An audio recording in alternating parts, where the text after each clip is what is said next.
It was supposed to be an ordinary morning.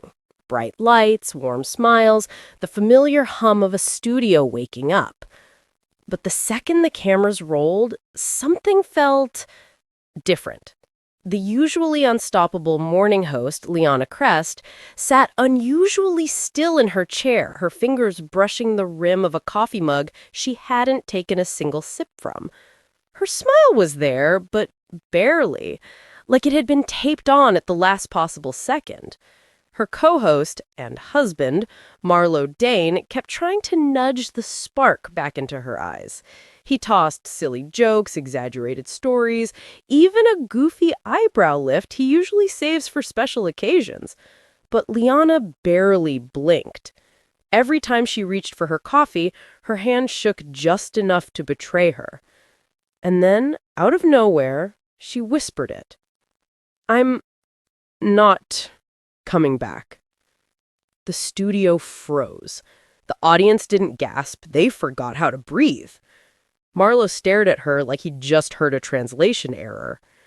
But she continued, her voice trembling the way paper trembles before it tears. "For months, I've been smiling through things I never took the time to feel. I've been pretending I'm fine because that's what we're taught to do. Keep going, keep joking, keep holding everything together, even when it's falling apart inside." A hush fell so deep you could hear the buzzing of the lights. Liana wiped a tear with the back of her hand, then took in a shaky breath. "I love this job. I love these mornings. I love laughing with all of you. But I can't keep ignoring myself. My heart, my head, my body, they're all begging me to stop. And today, for the first time, I'm listening." Marlo gently placed his hand over hers. He didn't try to interrupt. He didn't try to fix it. He just held her hand, steady, quiet, warm, like a promise he had been waiting years to make. The screen faded to black. The credits rolled silently, and the world erupted. Clips of the moment spread across every corner of the internet. Millions watched the trembling confession. Millions argued, speculated, wondered. Some insisted it was a dramatic stunt. Others feared something terrible was happening behind the scenes. But those who really knew her, the ones who had seen the slow dimming behind her eyes, understood immediately.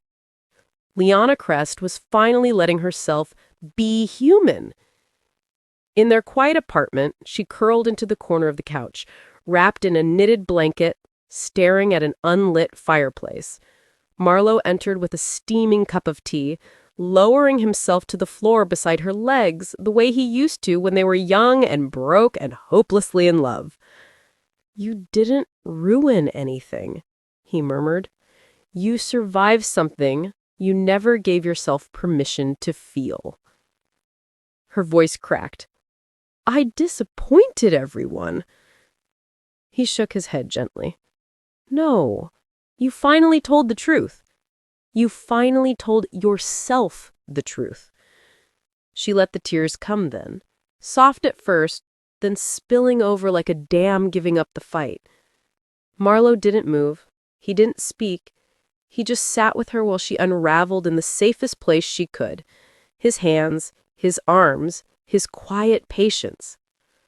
The next morning, the studio felt hollow. Marlo walked on alone, the music softer, the room dimmer. His expression carried exhaustion, but something else too, a fierce kind of tenderness.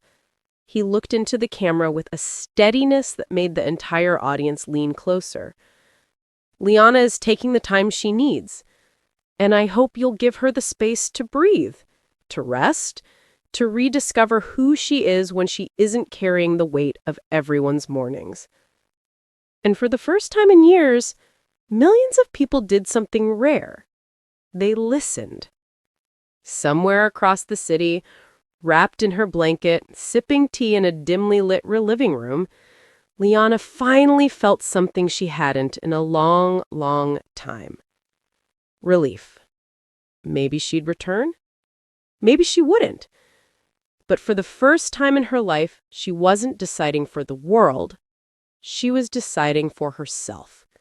And that, more than any show, any applause, any perfect smile, was the bravest thing she had ever done.